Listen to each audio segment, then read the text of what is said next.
Hi again, everyone. I'm Ollie Matthews. This is the Narcissistic Resistance. In this resistance video, sponsored by contribution from Stella. And this is Stella from Baby Boomer Borderlines being made into victims. And here's her story. I just made a terrible mistake. I decided to write about my story, maybe in a book, and I wanted to verify a conversation that I had with the boyfriend, new supply of my ex BFF borderline. So you're calling your ex best friend forever's boyfriend. Okay. I didn't find the conversation, unfortunately, but I found a rest of conversation with sad face. Just a few sentences through the years. I will call her sad face now because it's her true face behind all the masks. So I saw her picture profile after 1.5 years of no contact now. Since no contact, I didn't go only one time on social media to look at her or people who know her because I want her completely out of my life. But tonight I saw a photo of her kissing her boyfriend, and just looking at this make me sick. Why are you stalking your ex-best friend? This sounds like some female jealousy going on here. You know, you're calling her ex-boyfriend, you're looking at her pictures. This isn't healthy. Because there's a part of me who want her life to fall apart. I want her to be revealed for what she is truly, a fucking predator. It's not empathetic of me, but I want her to make the life of her boyfriend miserable and not being on social media kissing him. You are way too invested. You are way too invested in this. Okay, when you go no contact, that means no contact. No contact doesn't mean you stalk her on social media.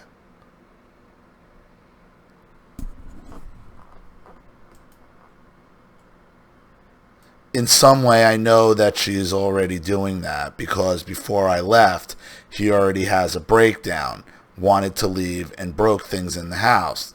He told her to stop, get confused with him, that there were two separate people, like I tried to explain for myself. In addition, her boyfriend tried to manipulate me to stay and not left her. And I guess not leave, right? This is overseas, so there's a language barrier here. I can say that he is the love of her life because he is the one that she catch. He just don't know it already. He gaslight me, asking me repeatedly why I didn't left her before. Like now I had no right to leave. Like it was too late to abandon her, even if he confirmed that I wasn't crazy, that she had a really big problem. But he was already fishing by her, and he explained to me that the problem was the language because she grew up in a French-speaking African country, and indeed we didn't understand right. Yeah, so when she said to me thing like, I am happy that you have a good day, even if you replace me by this person or another person, or I am happy that you are more happy now, even if it's not because of me. It's just the language, you know? Never her, always someone else or something else.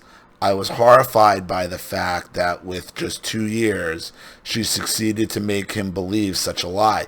You gotta stop. You gotta stop. You gotta stop worrying about what she's doing with her boyfriends, because it's destructive for you.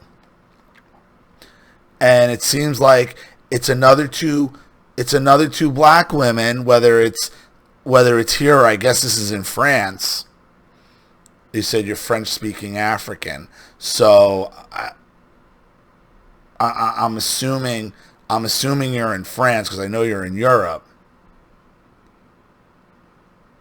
Like, you guys got to stop fighting with each other and stop trying to destroy. Look, if she's going to destroy herself, she's going to destroy herself. But if you're going to be no contact with her, that means you don't check what she's doing on social media.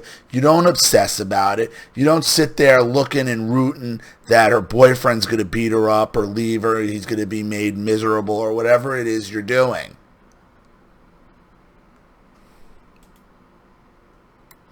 He is Italian, so she's used to that. Maybe I should not be so surprised because she has also tried to convince me for years that I couldn't relate to her facial expression because it didn't match what she meant or her intentions. I am a really good mind reader, but it is what narc and borderline do. They make you doubt your senses, then train you to be a stranger yourself to your gut, and you end up thinking you're crazy. You think you're a mind reader? Or are you saying you're not a mind reader? No, I think you're saying you're a good mind reader. Nobody's a mind reader.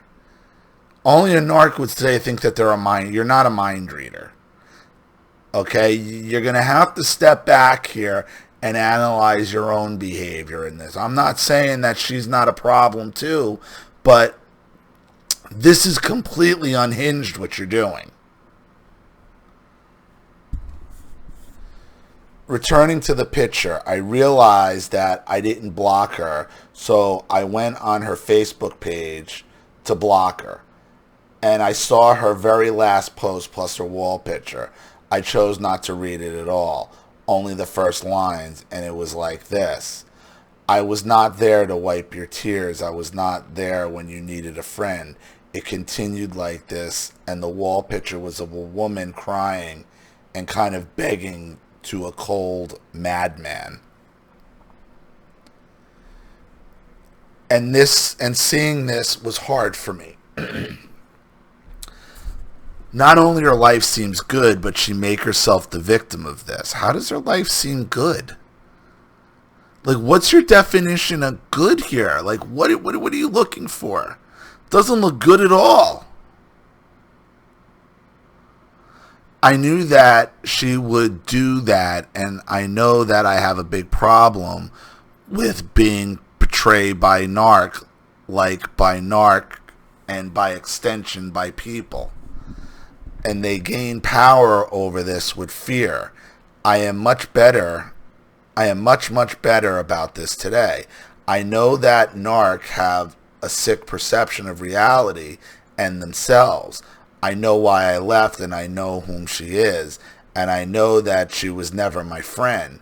She loved me for what I bring to her and just for being a reliability. She loved the idolized relation and not me. Of course, there were some time when she was here for me because she needed me in her life. Most of the people she knew avoid her because she is a very painful, whiny person. Look how people are unfair, unloyal.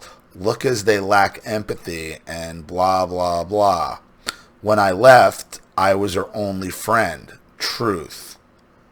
She had maybe one or two other person, but I understand now that they came to see her by pity, and they were doing something, some kind of gray rocking, making themselves busy and disinterested. I'm going to be honest with you here, Stella. You're not coming off real good here. You're coming off as real bitter.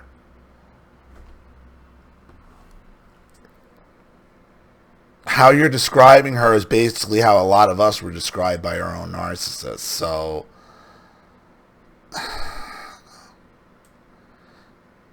of course, there was some time when I was crying and she was here, especially if it was about my dysfunctional family, because she wanted me all for herself, and I think you wanted her for yourself.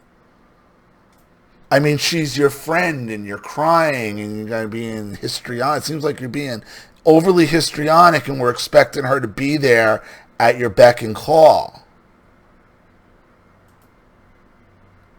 But what about the time when she hurt me intentionally, insidiously, when she devalued me, made me doubt myself about my strength of character? How? How did she do that? How? Punish me for not allowing her to be the center of her life or not behaving like she wanted. Okay, but you got to give me some examples. So you're giving vague accusations with no examples. All the time when she tried to make me jealous of her, it seems like you are jealous of her, though. The way you're stalking her and want her life, so obsessed with her life being destroyed and anybody around her's life being destroyed. It seems like there's some jealousy here.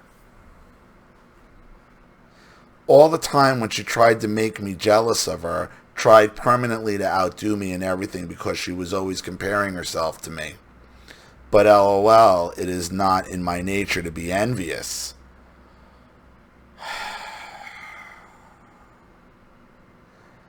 I think you need a lot of self-reflection here, Stella. I mean, are you? For my last birthday, before no contact, she was in Italy with her boyfriend, the relation being fresh. I guess the relationship. She called me this day, and I could see by the tone of her voice that something was up. She said, "Hi, well, can you send money? The 50 euros that you owed me because I really needed it." I said, ignoring the attack, "Yes, no problem." How's that an attack? If you owed her 50 euros and she needed it, how is that? That's not an attack. "Yes, no problem. We'll do it in the day." She continued to say that it was important, that she really needed it. And after, "Oh, well, happy birthday," I said thank you, and she replied, "Oh, yeah, I have to go. They waited for me." She called in a moment, and there was a life behind her, and I could hear people laughing and talking.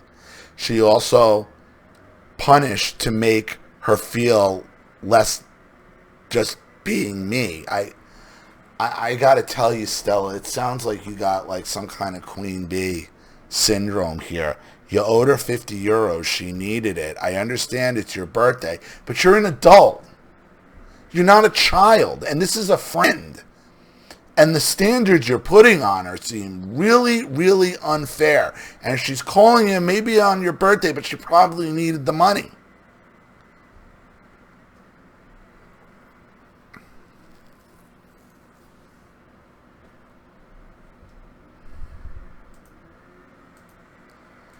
I also remember, after going no contact, that one day in high school she followed me in my way home.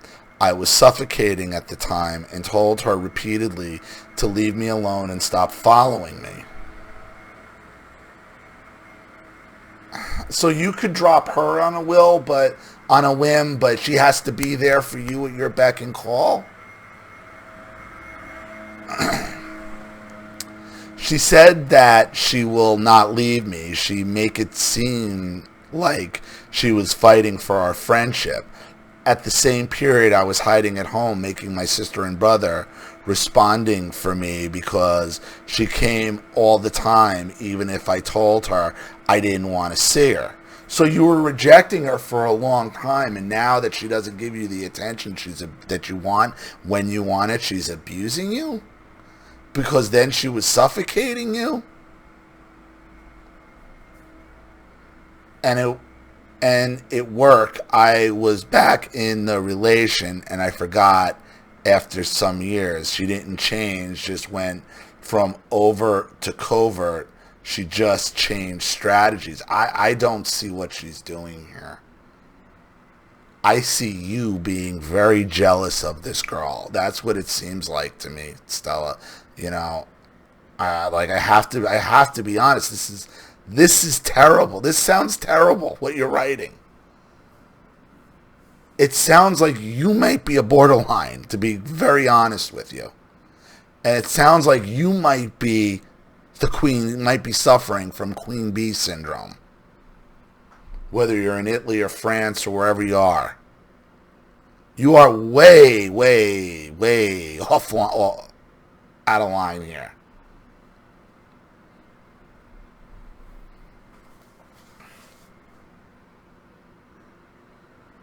This bitch love bombed me repeatedly through the years, saying how much she loved me and needed me, and how much our relation was important and special. Even her boyfriend were saying this about us, how much I was an amazing person, and how I gave her a sense of what love was, what true friendship was. You might both be borderline. You might both be borderline. Borderlines are attracted to borderlines. But your behavior is no better. I mean, your behavior seems worse than hers right now. As I am not ashamed to say that even if I always said that we have a relational problem and call her out, I kind of lived in this illusion. I made her so much declaration of love about this destiny. I remember one day we were talking and she noticed that I was feeling better and it seems more mature and everything. So I agreed with her and said I was actually feeling good and like myself. And as I continued to talk and being really smiley, she say, "Whoa, whoa, whoa, calm down." And I said, "Stop." And I stopped because I was already well trained not to make her feel bad about herself. So she's told you make her feel bad about herself. There were many other moments like this. The price to have some good moment with your narc is too high. You end up losing yourself.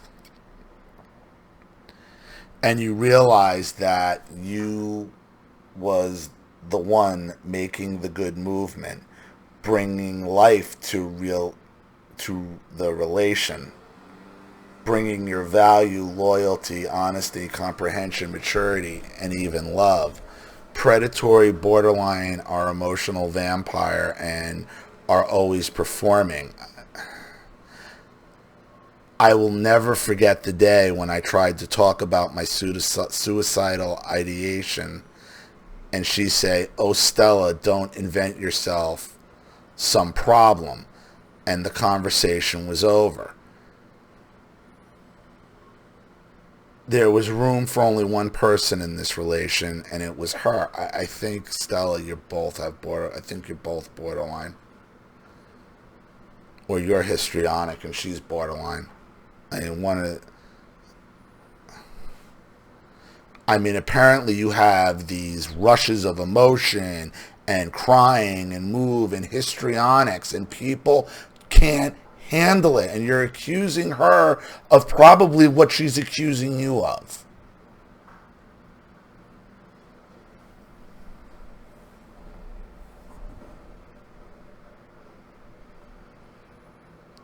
I also accept today that she is a really, really sick individual and she has the victim complex.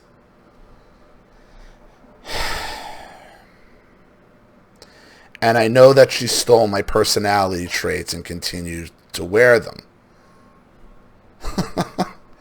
Like you're telling on yourself, Stella. From one set, if she has a victim complex, but she stole your personality traits, then she stole it from you. If she's trying to emulate you, which you've said a bunch of times already, and she's victim complexing, and you're seeming like you're a victim, she got it from you.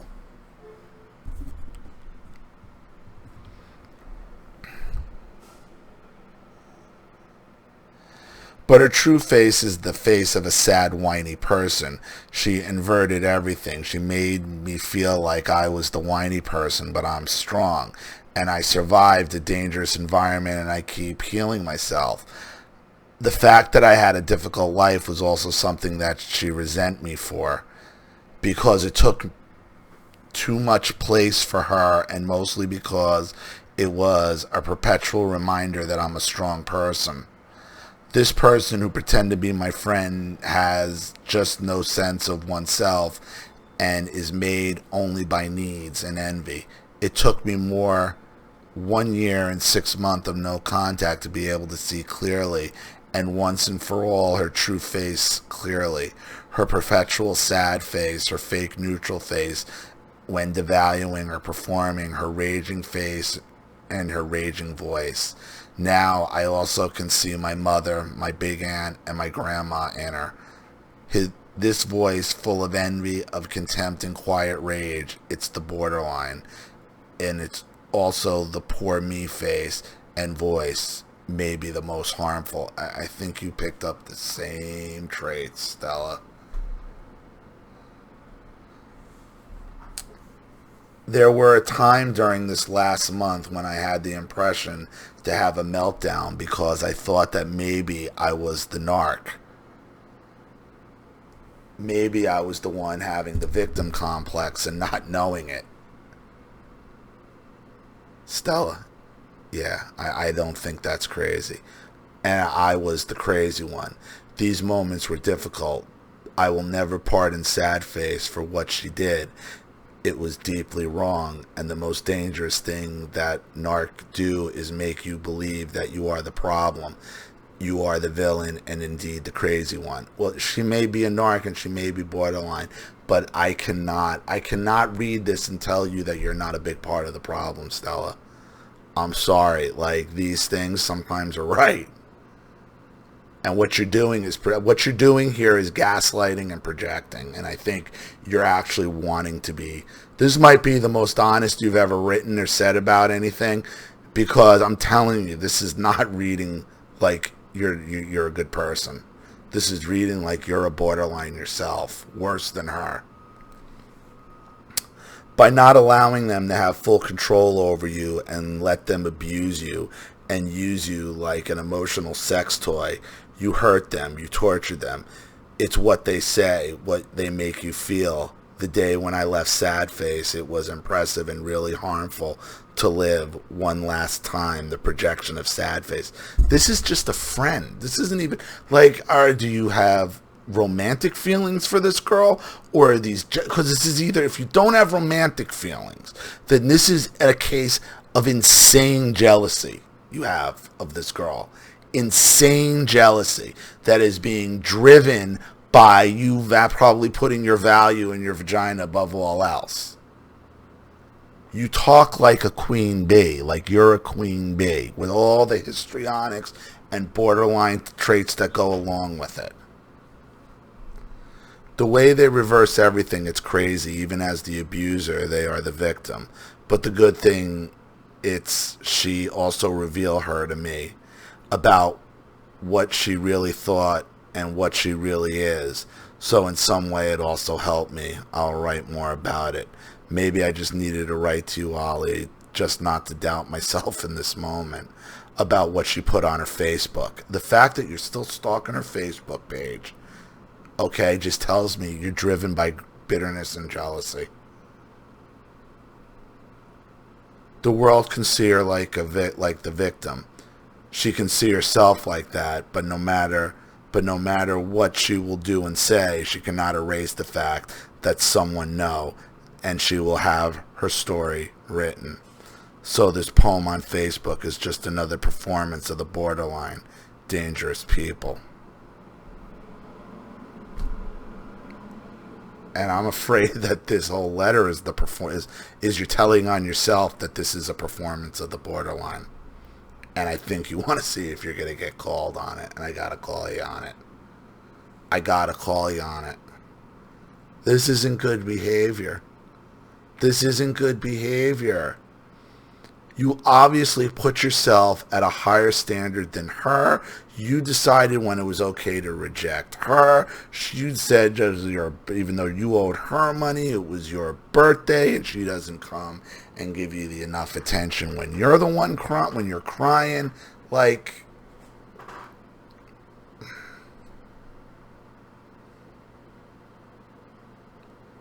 I'm afraid. I mean, I think that's what's going on here, Stella. Okay. And I think maybe you just want to be woken up. You know, you're not the first. You're not the first, but you know, you got to take a real honest look at yourself. She may be a borderline, okay? But I'm telling you, what you described about your own behavior in here is definitely borderline. So, I hope that helps. Thank you for your contribution and your story. I really appreciate it. Thank you to everybody watching. Please leave any opinions or advice in the comment section below. And if you want your story read on the channel, you have a topic you'd like me to cover, a narcissist you'd like to expose, you'd like to have a private video made, or you'd like to just make a contribution to the channel in general to keep it supported, growing, and successful, because this channel survives 100% on contributions from all of you. Without you guys, all this goes away, and YouTube and Google would like to make that happen sooner than later. So if you like what you see here and you want to see more videos like this, you know what to do with the PayPal and email links in the description box. Also, please like and share this video wherever you can. Subscribe to my channel if you haven't, and be sure to click the subscription bell to be notified of all my video uploads. I'm Ollie Matthews. This has been The Narcissistic Resistance. Take care.